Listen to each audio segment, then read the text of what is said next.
One के शांत आकाश तले प्रभु श्री राम, माता सीता और लक्ष्मण अपना वनवास व्यतीत कर रहे थे।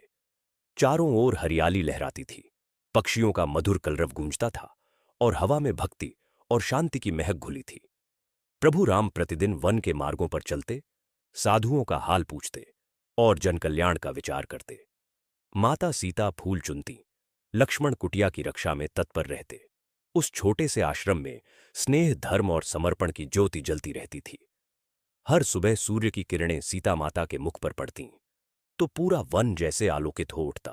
हिरण के झुंड पास आ जाते, पक्षी राम नाम का गान करते और नदियां भी जैसे उनके चरणों को छूने को बहतीं। ऐसा लगता मानो स्वयं प्रकृति भी उनके वनवास में आनंदित हो। परंतु इस शांति के पीछे एक छाया धीरे धीरे बढ़ रही थी। लंका में बैठा रावण अपनी बहन शूर्पणखा के अपमान से क्रोधित था। उसकी आंखों में प्रतिशोध की अग्नि जल रही थी। वह सोचने लगा, राम को सबसे गहरा आघात कैसे दूं? और तभी उसकी दृष्टि पड़ी सीता पर। उस क्षण रावण के मन में एक भयानक योजना जन्म लेने लगी। रावण माया का रूप धरकर सीता माता के पास पहुंचा। स्वर्ण रथ और संत का वेश देखकर सीता ने आदरपूर्वक स्वागत किया। पर जैसे ही वह पहचान प्रकट करता है, रावण अपने असली रूप में प्रकट हुआ। सीता माता भयभीत होकर पुकार उठीं, प्रभु राम, लक्ष्मण। रावण ने उन्हें बलपूर्वक अपने पुष्पक विमान में बैठाया और आकाश की ओर उड़ चला। उसी क्षण एक विशाल पक्षी ने यह दृश्य देखा। वह थे महान जटायु, राजा दशरथ के प्रिय मित्र। उन्होंने पुकारा, रावण, यह अधर्म है, माता सीता को छोड़ दे। रावण हंस उठा, पर जटायु ने अपने विशाल पंख फैलाए और आकाश में उस रथ पर टूट पड़े। उन्होंने अपनी चोंच और पंजों से रावण को रोकने का भरसक प्रयास किया। दोनों के बीच आकाश में भयंकर युद्ध छिड़ गया। रावण के तीर हवा चीरते हुए निकल रहे थे, पर जटायु अपने प्राणों की परवाह किए बिना लड़ते रहे। उन्होंने सीता माता को बचाने के लिए अपने पंखों से रथ के घोड़ों की लगाम तोड़ दी। रावण क्रोधित हुआ। उसने अपनी तलवार उठाई और एक प्रहार किया। वह वार जटायु के पंखों को चीर गया। रक्त से उनका शरीर भीग गया। वे धीरे धीरे नीचे गिरने लगे। सीता माता रो पड़ी, हे जटायु, तुम्हारा साहस अमर रहेगा। और अगले ही क्षण वह वीर पक्षी भूमि पर गिर पड़ा, पर उसकी आंखों में अब भी प्रभु राम का नाम झिलमिला रहा था। वन के पथों पर प्रभु राम और लक्ष्मण व्याकुल होकर सीता माता की खोज कर रहे थे। हर दिशा से वे एक ही प्रश्न पूछते, सीते, तुम कहां हो? तभी मार्ग के किनारे उन्हें घायल जटायु दिखाई दिए। उनके पंख टूटे थे, शरीर रक्त से लथपथ था। उन्हें अपनी गोद में लिया। हे पक्षीराज, यह हाल किसने किया?